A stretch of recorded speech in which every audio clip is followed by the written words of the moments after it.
Okay, welcome everybody to our Q&A discussion. I can introduce the panel for today.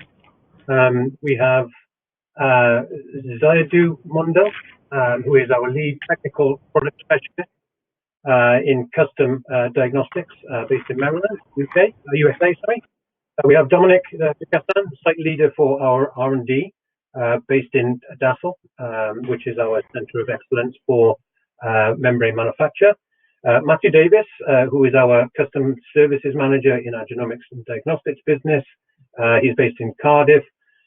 Lee Jenkins, senior product manager for Watman Diagnostics, based in the site in Cardiff in the UK. And then we have Chike Ejiofor, who is product manager for our sample prep in our genomics and diagnostics solutions business. And just quickly myself, product strategy manager for the genomics and diagnostic solutions business also. So we'll go through your questions. And I'll pose those questions to the panel, and we'll see what answers we can come up with. Okay, so first question, I think for you, Chike. The question is, how is Cytiva preparing for labs moving towards more automation? Okay, that's a very good question. Well, what I can say is that what we're doing with magnetic beads, which is one of our strengths. So mag beads, they're easily scalable, and they are amenable to automation. If you think about different methods out there in molecular biology, and so being the mag bead expert in the industry, we are leveraging on that expertise on mag beads to provide magnetic beads that are very robust for several applications. So be it in genomics, immunodiagnostic applications as well. I would say also to meet with the high throughput needs for especially people doing nucleic acid purification, we've also been focusing on developing kits, so to say, so magnetic bead-based kits that are more aligned with automation than spin column-based method or precipitation-based method. For example, we recently launched the Cell Extractor cell-free DNA kit, and that kit is, it allows for efficient recovery of cell-free DNA from plasma or serum or urine, and it's mainly used for liquid biopsy, by the way. So if you think about a kit like that and you compare that to the first generation kits for liquid biopsy, these were normally your usual spin columns that had tube extenders to them. And those tube extenders were meant to help to manage the large volumes that are required when you're working with liquid biopsy. So with a kit like ours, which is mag bead based, what we're providing is a product that provides that excellent support, allows you to capture your cell-free DNA from a large volume without the need for additional plastic wares, which is obviously a bottleneck for automation. So that's one thing. And another one I would like to add to that is last year, we all know about the pandemic and the huge demand for testing. So we again launched the Cell Extractor virus pathogen kit, and this kit, just like the name says, is optimized for extracting DNA or RNA from viruses and pathogens. So kit is currently used globally today within labs that are testing for SARS-CoV-2 or COVID-19. And aside from people using these kits to meet the high throughput need, we also have an excellent support of our application specialists who are always available to provide support with automation scripts, which are needed to actually run these kits or kind of load these kits on an instrument and run it efficiently. That's some of the things that we're doing towards supporting labs with automation. Thank you. Okay, so the team actually help with the script. Is that kind of where you're going as well? Could you say that again, please? So is your team also helping with scripts? So can they help customers to automate with magnetic beads? Oh yeah. So what we do, yes, we do support with the scripts, and also what we encourage our customers to do is where they already have their own script and an automation specialist, we are able to provide that technical understanding of the chemistry of our kits, and together with our scientists, we're also able to optimize the process for them. So we can provide scripts to our customers, and we can also help them optimize the script that they already have. Okay, good. Okay, another one in, I think for probably you, Zahidul. Can the choice of antibody type, canonical antibodies, aptamers or aptamers, affect the flexibility of choice of nitrocellulose membranes and ultimately speed of the assay? Yeah, it's a good question. Yes, nitrocellulose membranes are suitable for antibody, aptamers, and epimers. Aptamers or epimers are smaller molecules compared to antibodies due to their relatively small size. Aptamers and epimers can fit into clips where bulky protein may be affected by other conditions. Due to smaller size of aptamers and epimers, they may need to attach a larger protein, without which they may be lost in the pore matrix of the membrane. But we have a diverse choice of membrane, which is the best part, and we can provide different pore sizes to meet aptamers and epimers need.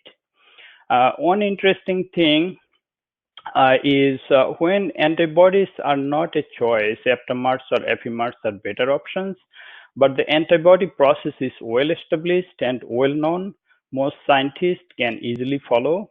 Aptamers related protocols are not well established yet, so they need a special technical knowledge from the provider or supplier of aptamers, epimers.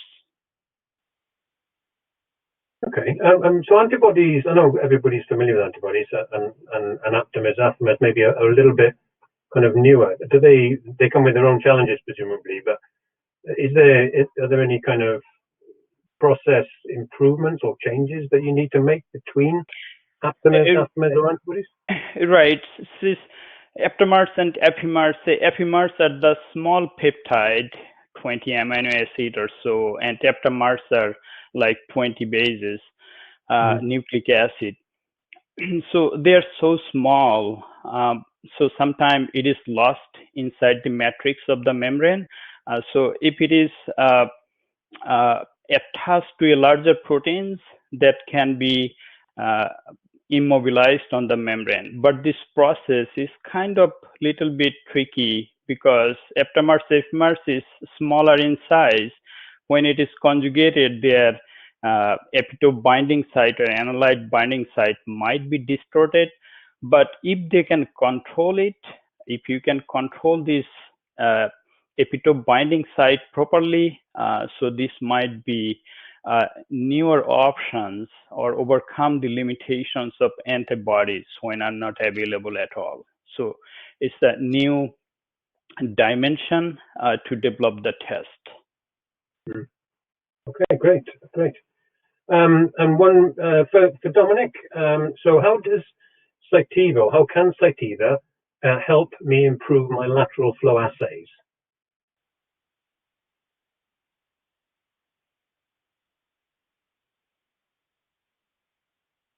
Dominik?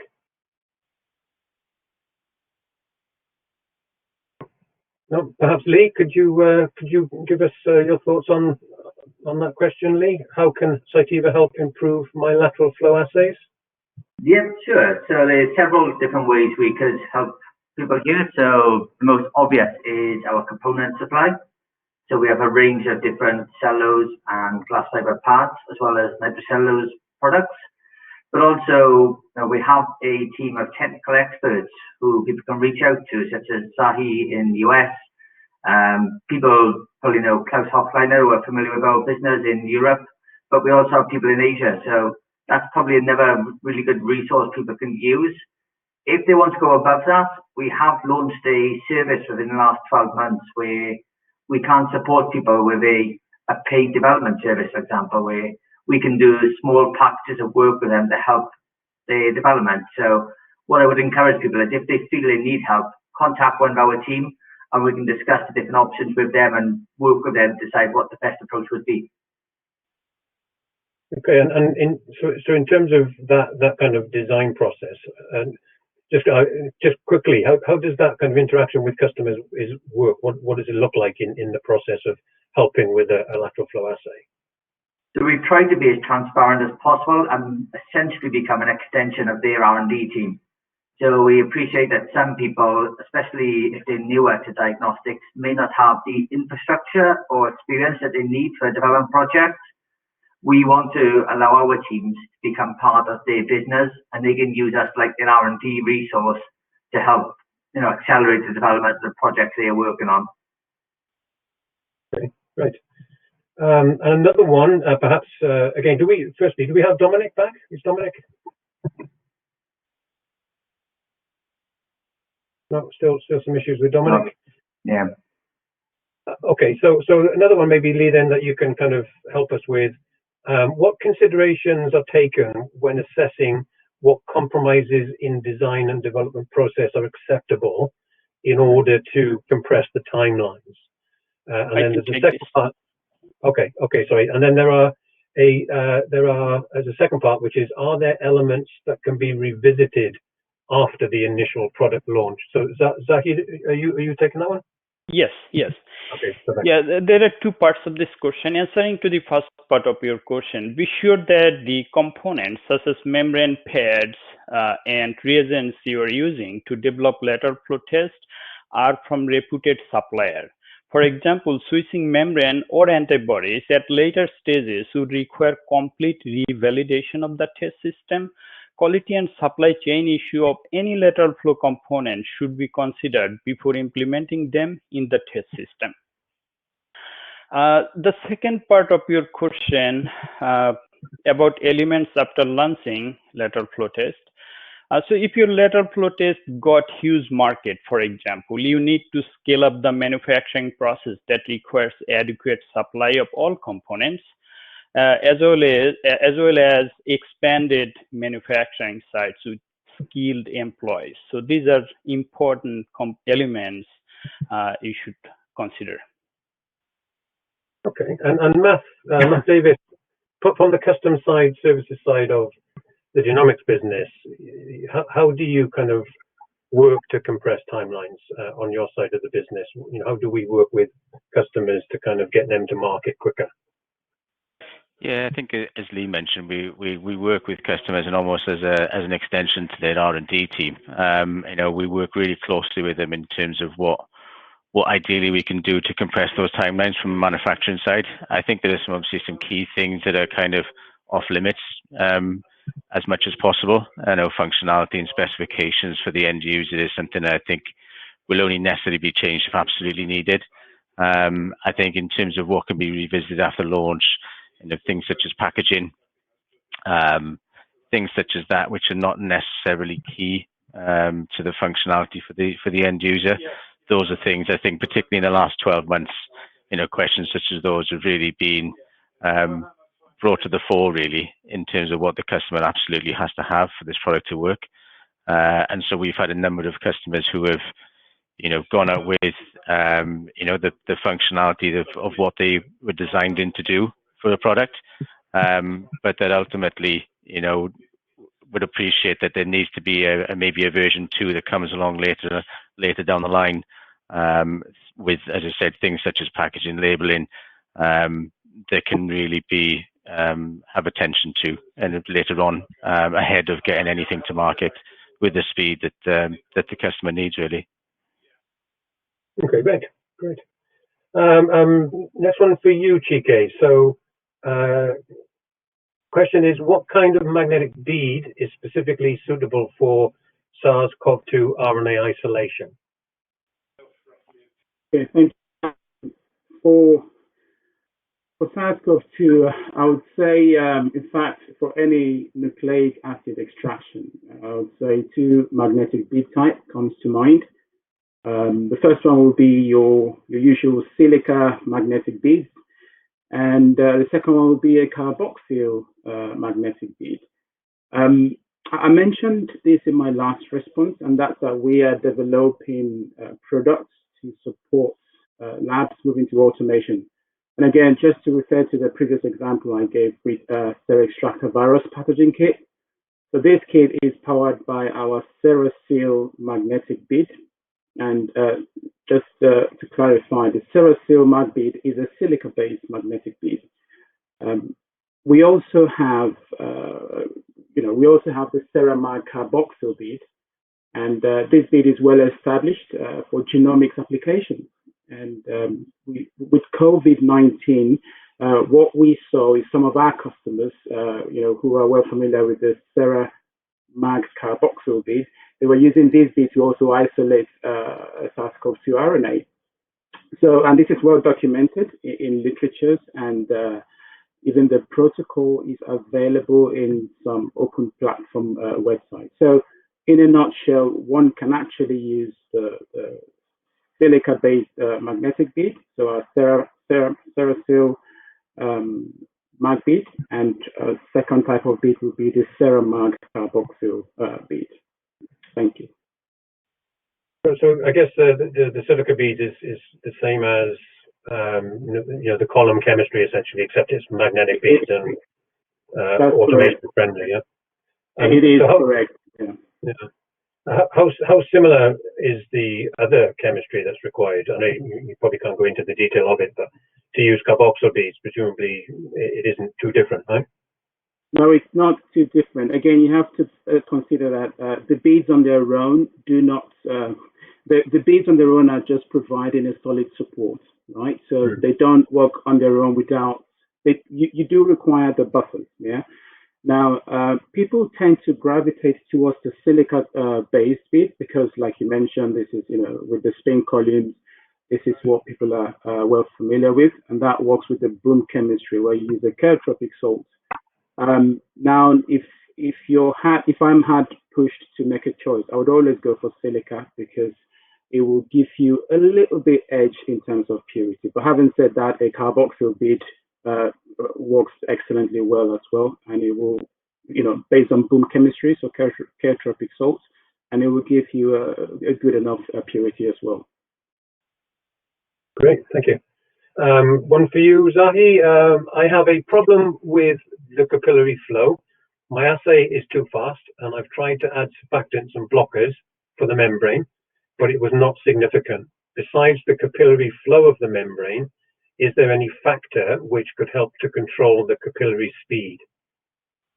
Yes, yeah, it's pretty common issue for most of the developers. There are multiple factors such as sugar, surfactant, and blocker content affecting sample viscosity. However, it would be easier to just swap out to a membrane with a slow wicking rate from the same membrane family if they contain the same composition. But the problem is changing to a slow flow membrane will change membrane specs that a customer may not like. If you do not want to change the membrane specs, blocking membrane with increasing concentration of BSA or other carrier proteins can definitely slow down the capillary flow of any kind of membrane significantly. So if you increase BSA concentration like 2 times, say 1% to 2%, the flow will be almost half on the membrane. So it's quite possible by blocking, you can regulate the flow of capillary flow. Okay, and for me, and maybe for some others, can you explain what would be too fast and why is too fast not good? Too fast means depends on the reaction that will regulate the reaction kinetics. Too fast means the antibody antigen has less time to interact and they will pass from each other quickly. So the sensitivity of the test will be less in case of faster condition. But if it is slow, then it has like longer time, kinetic time for interaction with antibody and analyte that can produce little bit more stronger signals. But both condition has some positive effect and negative effect.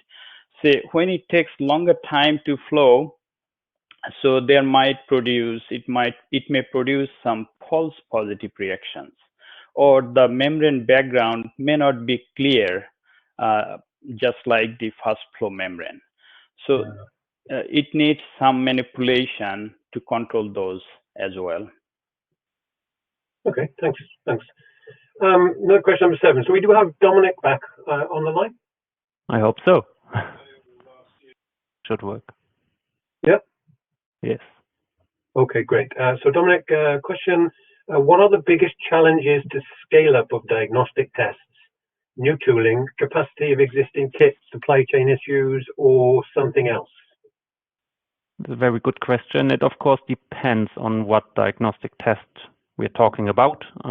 We mainly focus, or I will focus now on lateral flow assays, lateral flow devices, because that's what we face daily. I would say the challenges are various, as the tests in the world are various. Everybody has different problems. To name maybe some of the biggest. One question is always that you need to have a sustainable material supply source, which comes in effect for all components, be it your plastics, your consumables, your membrane, but also your antibodies, which need to have a given purity and certain volumes that you can rely on. Maybe speaking more of an R&D perspective, it is also essential that you do not speed up too quickly. You need to freeze your design. You need to understand your test into every detail before you scale it up, because every mistake you make in your design and every little gap that you are unsure about, you will see have a massive impact on once you transfer the design to production. So make sure that you take your time to rule out every error that you can. Another problem that many people see, many companies see out there, is that if they transfer from their research equipment to larger manufacturing lines, that the tests behave different.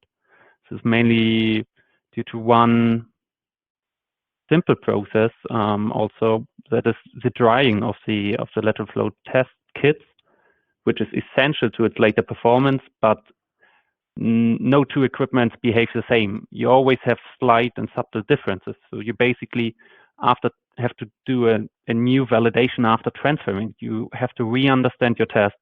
You did laser basics as part of the design transfer, but now you have to really dig into it and not push for the market too heavily, because you need to erase all the errors.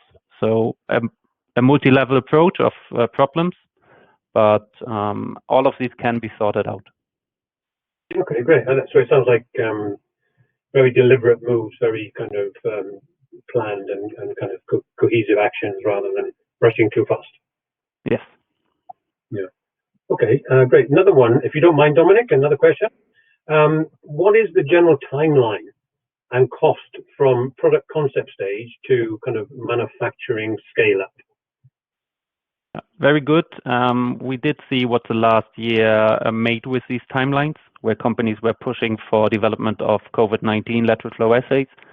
But typically, we are speaking of 2 to 3 years from the start of a development to the first test out in the market.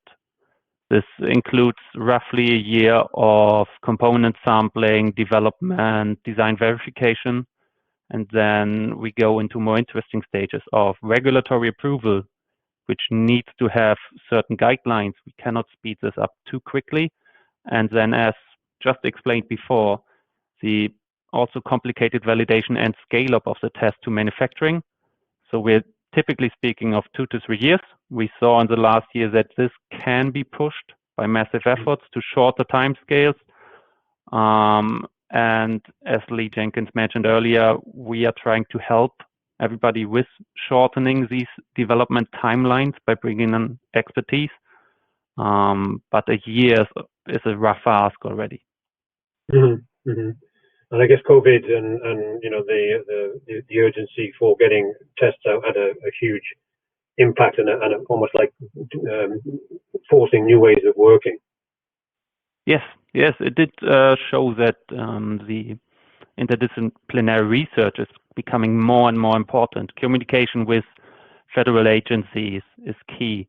We saw that tests got approved quickly to overcome the pandemic, but also a lot of tests got rejected just some months later. I think it was a unique situation. I hope we will never see something like this again, but you never know. But communication is key to speed up your timelines. Be open, work together with your component suppliers, work together with your regulatory agencies. I think these are the best ways also to speed up the timelines. The second question, or part of the question, was about the cost for test development. This is highly dependent if you're working on sandwich assays or competitive assays, and it can range around $500,000 US. But if you're talking about multiplexing assays, which are basically 2 tests in one system, it can go up to even higher numbers. Very different, highly depending on your test system, on your used antigens, antibodies, which also bring a relevant portion of the cost to it. Okay, right. And from your side, Matt, from the genomics side, what are your kind of thoughts? Yeah, I think on the timeline side, as you mentioned, COVID has certainly stretched and certainly squashed those timelines significantly. I mean, we had a customer that has typically put PCR-based diagnostic tests together in around, I would say, 12 to 18 months for typical assay types. I mean, we don't see all of the development they say because we run it as a service, but they were able to, from first principle, based on an existing assay, put together a COVID test and work with us to launch it within 8 weeks, which was something that we certainly would never have appreciated 18 months ago.